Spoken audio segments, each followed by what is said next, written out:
और अब कुछ खबरें तिजारती दुनिया से। वफाकी वजीर सनअत और तिजारत जाम कमाल खान ने कहा है कि पहले 3 रोजा मैदान पाकिस्तान जद्दा नमाइश 5 से 7 फरवरी को जद्दा में होगी।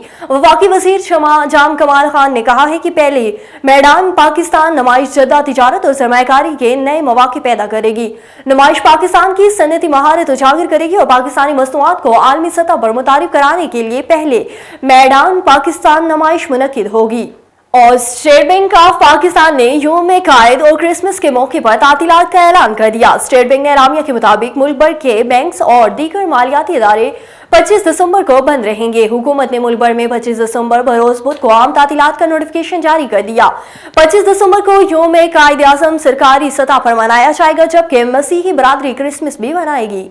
और आज मुल्क में सोने की कीमत में कोई तब्दीली नहीं आई। मुल्क में फीस तोला सोने के का भाव 2,73,400 रुपए पर बरकरार है। All Pakistan James and jeweller association के मुताबिक 10 ग्राम सोने की कीमत 2,34,396 रुपए पर बरकरार है।